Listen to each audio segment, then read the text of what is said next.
माननीय डॉक्टर संदीप जी, विशेष अतिथि है मेरे माननीय हरिचंद राजौरा जो आप लोग झारखंड से ही है और यहाँ के प्रधान हैं।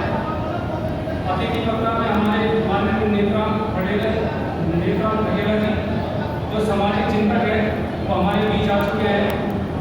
माननीय वीरेंद्र सिंह जी जो बिल्डर है और सामाजिक चिंतक भी है, वो थोड़ी देर में हमारे बीच में होंगे। हमारे मुख्य वक्ता आज के कार्यक्रम में बैजवाड़ा विल्सन जी हैं जो मैग्सेसे अवार्ड से सम्मानित हैं और राष्ट्रीय अध्यक्ष हैं सफाई कर्मचारी आंदोलन के। और वक्तागण में माननीय प्रोफेसर तेजेंद्र सिंह दिल्ली विश्वविद्यालय से और राजेश दुर्गत जी BSNS से हमारे साथी हैं वक्तागण में। और आप ज़्यादा देर ना करते हुए हम इस कार्यक्रम का शुभारंभ करते हैं। हम इस कार्यक्रम का शुभारंभ एक नारे से करते हैं। मैं यहाँ से बोलूँगा जय जय जय जय जय भीम और सभी साथियों से अपेक्षा करूँगा कि वो उस नारे का जवाब देंगे। जय जय जय जय जय भीम, जय जय जय जय जय भीम, जय जय जय जय जय भीम।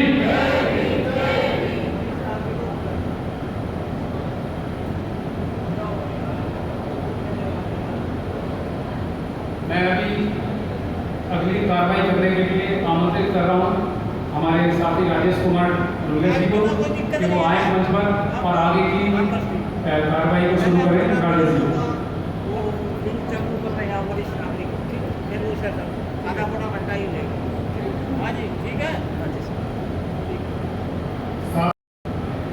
ये जो कार्यक्रम है अब हम शुरू करने जा रहे हैं। अपने सभी महापुरुषों को नमन करते हुए आज के इस सभागार में उपस्थित आदरणीय बुजुर्ग, नौजवान साथियों, माताओं, बहनों व भारतीय समाज निर्माण संघ के सभी कार्यकर्ताओं को आज इस भारतीय समाज निर्माण संघ के एक दिवसीय कार्यक्रम फूले अम्बेडकरी जयंती का जो ये कार्यक्रम है इसकी अब हम शुरुआत करने जा रहे हैं। जैसा कि आपको मालूम है कि भारतीय समाज निर्माण संघ ने यह डिसाइड किया है कि दिल्ली के विभिन्न स्थानों पर फूले अम्बेडकर जयंती जो है संयुक्त रूप से अलग अलग जगहों पर 125 जगहों पर मनाई जाएगी। वैसे इसकी शुरुआत हम आज इस कार्यक्रम से करने वाले थे, लेकिन हमारी जो शाखाएं हैं अलग जगह जगह पर, उन्होंने 14 अप्रैल से ही इसकी शुरुआत कर दी है और 14 अप्रैल को ही हमारी 5 अलग अलग जगहों पर हमारी जयंती संपन्न हो चुकी है। तो उस हिसाब से ये हमारा ऐसे तो आज जयंती का उद्घाटन प्रोग्राम था, लेकिन इसकी शुरुआत हम 14 अप्रैल से कर चुके हैं और आज ये हमारा छठा कार्यक्रम है। आए हुए सभी साथियों का फूले अम्बेडकर जयंती के अवसर पर मैं सभी को बधाई देता हूं और शुभकामनाएं देता हूं कि फूले अम्बेडकर जयंती का जो कार्यक्रम है इससे पहले भी हम 125 जगह पर लग चुके हैं। कोरोना काल से पहले हमने ये कार्यक्रम 125 जगह पर लगाया था, डिसाइड किया था और उस दौरान हमने 131 जगह पर वो कार्यक्रम किया था। तो उसी कड़ी में ये जो कार्यक्रम है वो हम शुरू करने जा रहे हैं। शुरुआत में हम जैसा कि आप देख रहे हैं कि यहाँ 3 बड़े बैनर लगे हुए हैं। भारतीय समाज निर्माण संघ राष्ट्रीय स्तर का संगठन है और इसमें हमने अभी 3 बड़ी विंग इसकी शुरुआत करी है कि इसमें युवा जागृति मोर्चा है, महिला जागृति मोर्चा है और आज से हम वरिष्ठ नागरिक जागृति मोर्चे का यहाँ से शुरुआत करने जा रहे हैं। हमारे समाज के जो वरिष्ठ नागरिक हैं वो समाज में सामाजिक कार्यों में किस प्रकार अपना योगदान दे सकते हैं, इस कमी को हम महसूस कर रहे थे और उस बात को ध्यान में रखते हुए कि वरिष्ठ नागरिकों का भी सामाजिक कार्य में योगदान होना चाहिए, उस बात को ध्यान में रखते हुए हमने वरिष्ठ नागरिक जागृति मोर्चे का गठन किया है और उसकी शुरुआत आज हम इधर करने जा रहे हैं। हमारे कुछ साथी जो है वो आ चुके हैं, मैं उनको अब मंच पर इधर आमंत्रित कर रहा हूँ। सर्वप्रथम मैं आज के हमारे राष्ट्रीय अध्यक्ष जो इस कार्यक्रम की अध्यक्षता करेंगे माननीय वीर सिंह मोची से निवेदन करूँगा कि वो आए और मंच पर स्थान ग्रहण करें। माननीय वीर सिंह मोची। उसके अलावा हमारे वरिष्ठ नागरिक मोर्चा की जिनको हमने जिम्मेवारी दी है, हमारे वरिष्ठ नागरिक मोर्चा के अध्यक्ष माननीय दीनानाथ जी जो सागरपुर से हमारे साथी हैं, अभी हाल ही में डीटीसी विभाग से असिस्टेंट इंजीनियर के पद से ये रिटायर हुए हैं। मैं उनको आमंत्रित करता हूं कि वो आए और मंच पर स्थान ग्रहण करें। माननीय दीनानाथ जी। इसके अलावा हमारे साथी महेंद्र सिंह जी जो पुरानी नांगल से हैं वो कार्यक्रम में आए हुए हैं, मैं उनको भी आमंत्रित करता हूँ कि वो आए और मंच पर स्थान ग्रहण करें। जसवंत सिंह जी सागरपुर से हमारे साथी हैं, वो भी आए और मंच पर स्थान ग्रहण करें। साथियों, अभी और भी हमारे कुछ लोग कार्यक्रम में आने वाले हैं, उसके इन बुजुर्गों को हम अब इस सामाजिक आंदोलन में जोड़कर और इनके अनुभव का लाभ लेते हुए समाज की ताकत निर्माण करना चाहते हैं। उस कड़ी में हमारा ये प्रयास है और निश्चित रूप में ये जो अनुभवी लोग हैं जिन्होंने समाज में न केवल परिवार में और नौकरी में रहते हुए जो इन्होंने अपना योगदान दिया है, उस योगदान को ये सामाजिक कार्य में लगाएंगे और सामाजिक जिम्मेवारी लेने का जो इन्होंने एक कदम बढ़ाया है, इसकी हम सराहना करते हैं।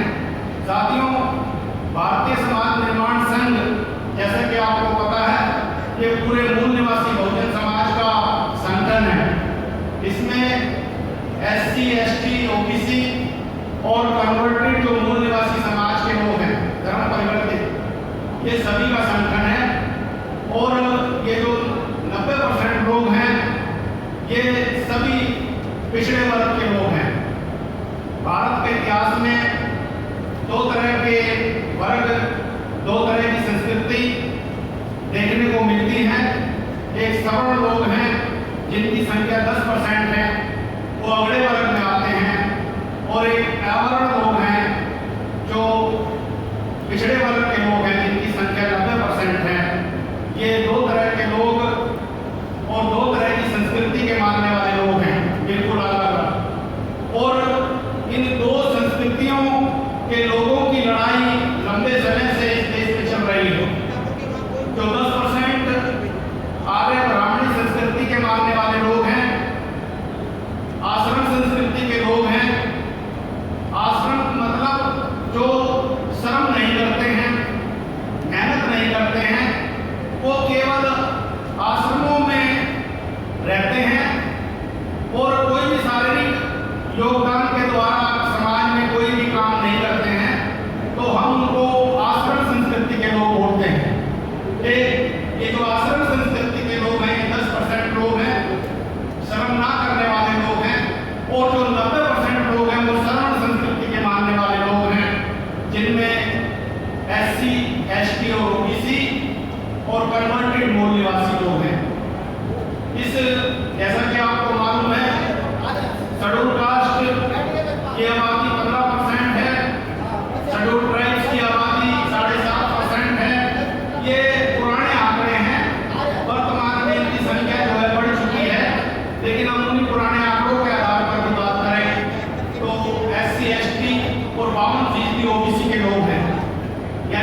संस्कृति के लोग जब इस देश में छुआछूत और भेदभाव करते थे, मंदिर में जाने से रोकते थे, कुओं पे चढ़ने से रोकते थे और हम लोगों के साथ भेदभाव और छुआछूत का व्यवहार करते थे, तो उस समय में हमारे लोग मुस्लिम धर्म से प्रभावित होकर उन्होंने मुस्लिम धर्म ग्रहण किया। आज आप इस देश में देखें कि 24 करोड़ के आसपास मुस्लिम हैं। इसके अलावा पाकिस्तान का निर्माण हो चुका है, बांग्लादेश का निर्माण हो चुका है। उसके बाद में भी जो इतनी बड़ी संख्या मुसलमानों की देश में देखने को मिलती है, उसका कारण यही है कि इस देश के ओबीसी, शेड्यूल कास्ट और शेड्यूल ट्राइब से धर्म परिवर्तित लोग मुसलमान बने हैं। ये जो इतनी बड़ी संख्या है, ये जानने का विषय है और इस बात को समझने का विषय है कि हमारे लोग आज मंदिर में ना जाकर अगर मस्जिद में जा रहे हैं तो इसका बहुत बड़ा कंफ्यूजन जो है आर्य संस्कृति के लोग, मानने वाले लोग उसका लाभ उठाकर मूल निवासियों को आपस में लड़ाने का काम कर रहे हैं। लेकिन अगर आप उनका डीएनए जांच करेंगे, इतिहास में झांकने का प्रयास करेंगे, देखने का प्रयास करेंगे, तो आपको आभास हो जाएगा कि ये जो लोग हैं, भले ही उनकी आस्था का जो मामला है वो मंदिर में ना जाके मस्जिद में जा रहे हैं, गुरुद्वारे में जा रहे हैं, चर्च में जा रहे हैं, लेकिन उनका डीएनए, उनका जो ब्लड है वो यहाँ के मूल निवासियों से है और ये बात प्रमाणित हो चुकी है। तो ये मुस्लिम धर्म को मानने वाले लोग, सिखिज्म को मानने वाले लोग और ईसाई धर्म में धर्म परिवर्तित लोग इस देश के मूल निवासी हैं और ये 90% लोग हैं। ये जो 90% लोग हैं, इन्हीं के खिलाफ आर्य ब्राह्मणी संस्कृति के लोग लगातार दुष्प्रचार कर उनका सामाजिक, आर्थिक, राजनीतिक और धार्मिक शोषण कर रहे हैं। ये जो बात है, ये 90% लोगों की जो अज्ञानता है, उसका लाभ उठाकर जो है 10% लोग इस देश में अपनी व्यवस्था को बनाए हुए हैं। ना केवल बनाए हुए हैं बल्कि इस रूप में चला रहे हैं कि वो इन 90% लोगों के ऊपर शासक बने हुए हैं। तो आज ये जो 90% के लोग हैं, उनको ये सोचने और समझने का जो काम है वो करना चाहिए और अपने समाज की जानकारी, अपने इतिहास की जानकारी, अपने महापुरुषों की जानकारी हमारे लोगों को लेनी चाहिए, क्योंकि बाबा साहब ने ये कहा है कि जो लोग अपना इतिहास नहीं जानते वो लोग अपना इतिहास का निर्माण नहीं कर सकते।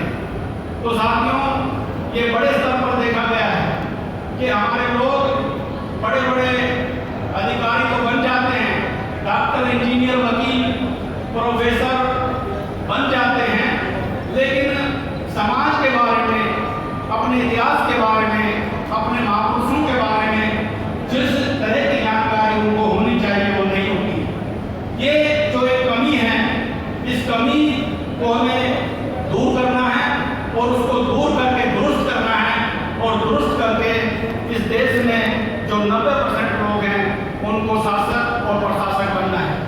बाबा साहब ने कहा कि हमें इस देश में हुक्मरान बनना है, तो हुक्मरान बनने के लिए उन्होंने बहुत से हम लोगों के लिए काम किए हैं।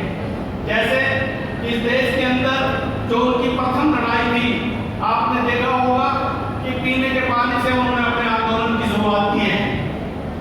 मतलब इस देश के अंदर अछूत वर्ग के लोगों को, जो आज शेड्यूल कास्ट कहलाते हैं, अनुसूचित जाति के लोग कहलाते हैं, कल उनकी पहचान गुलाम भारत में अछूत थी। ये अछूत लोग इस देश के अंदर पीने के पानी के अधिकार से भी वंचित थे। उस पीने के पानी के अधिकार को बाबा साहब ने लड़ाई को लड़ा और पीने के पानी की लड़ाई को से लेकर इस देश के डीएम, सीएम, पीएम बनाने तक और बनने तक की लड़ाई जीतकर हमारे समाज के हाथ में दे दी। और उस लड़ाई को आज हम देख रहे हैं कि वो जो लड़ाई है वो हम हार रहे हैं। डीएम बनने की जो हमारी प्रक्रिया है, आईएएस बनने की, नौकरी में आने की जो हमारी प्रक्रिया है, बहुत सारे लोग जानते हैं कि बाबा साहब ने रिजर्वेशन की लड़ाई लड़ी, लेकिन इस देश में रिजर्वेशन को जिस तरीके से बताया गया, जिस तरीके से दिया गया और जिस तरीके से हमारे लोगों ने उस रिजर्वेशन को लिया, यानी गिफ्ट के रूप में दिया गया, और हमने भी ऐसा समझा कि ये सरकार हमारे ऊपर एहसान कर रही है। लेकिन जो लोग बाबा साहब को जानते हैं, पढ़ते हैं, उनको पता है कि ये जो रिजर्वेशन का अधिकार है, ये असल में रिप्रेजेंटेशन है, ये प्रतिनिधित्व है, ये इस देश की सरकार के अंदर हमारी हिस्सेदारी का मामला था।